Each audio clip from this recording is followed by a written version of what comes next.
ఈరోజు చంద్రబాబు నాయుడు గారి పాలన చూస్తూ ఉంటే మళ్ళొకసారి ప్రజలు ఆలోచించుకోవాలని తెలియజేస్తూ ఉన్నా. బాబు షూరిటీ భవిష్యత్ గ్యారంటీ అని సూపర్ 6 ఒకటి అనౌన్స్ చేసి నేనే గ్యారంటీ అంటే నమ్మరని పథకాల పేరు చెప్తే నమ్మరని గ్యారంటీ అని చెప్పి ఒక మాట చెప్పాడు. గ్యారంటీ చెప్పి 6 నెలలు ఆ ప్రభుత్వంలోకి వచ్చి 6 నెలలు అయింది. పెన్షన్ ఒకటి తప్ప ఇంకో పథకం చేయలే. గ్యాస్ సిలిండర్లు అని చెప్పారు, అది కూడా ఏవో 100 లింకులు పెడుతున్నట్టుంది, ఎట్టగొట్టాలని ప్రయత్నం చేస్తున్నట్టున్నాడు. మిగతా 4 పథకాలు ఎటుపోయినాయి అర్థం కావట్లేదు. ప్రజలకు చెప్పింది చేయకపోగా ట్రూ అప్ ఛార్జీల పేరిట మీద మొన్న నవంబర్లో ఒకసారి ఒక 6,070 కోట్లు రికవరీ చేయడానికి ఒక తీర్మానం చేసి వసూలు మొదలుపెడతారు. మళ్ళీ రేపు జనవరి నుంచి ఇంకొక 9,600 కోట్లు వసూలు, 9,500 కోట్లు అనుకోండి వసూలుకి మళ్ళీ ఈఆర్సీ అనుమతి కూడా తీసుకున్నారు. నేను పెన్షన్ అని చెప్పి అని అనేక మీటింగుల్లో చెప్పి ఎలక్షన్లో ఛార్జీలు ఎట్టి పరిస్థితుల్లో పెంచబోమని చెప్పిన పెద్ద మనిషి 6 నెలలు తిరగకుండానే 2 సార్లు ట్రూ అప్ ఛార్జీల పేరు మీద ప్రజల మీద భారం వేయడానికి మొత్తం 15,400 కోట్లు.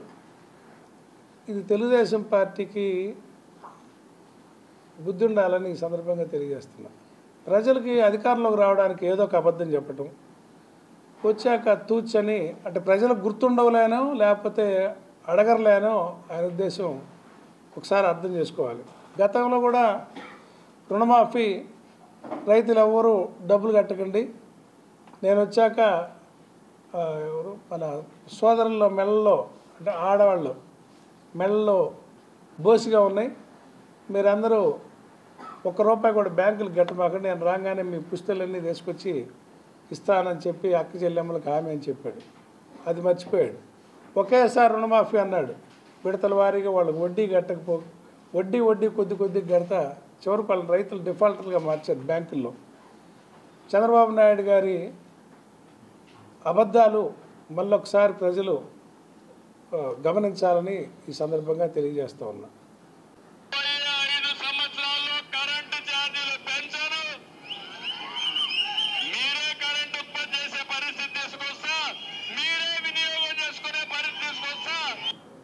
ఇది పులివెందుల్లో మొన్న ఎన్నికల్లో హామీగా ఆయన చెప్పిన మాట.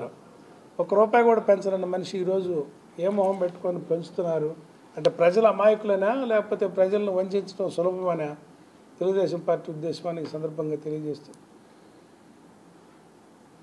వీటి మీద రాబోయే రోజుల్లో మేము కూడా పార్టీ పరంగా ప్రజల్లోకి తీసుకెళ్తూ నిరోధించే ప్రయత్నాలు కూడా చేస్తామని తెలియజేస్తాం.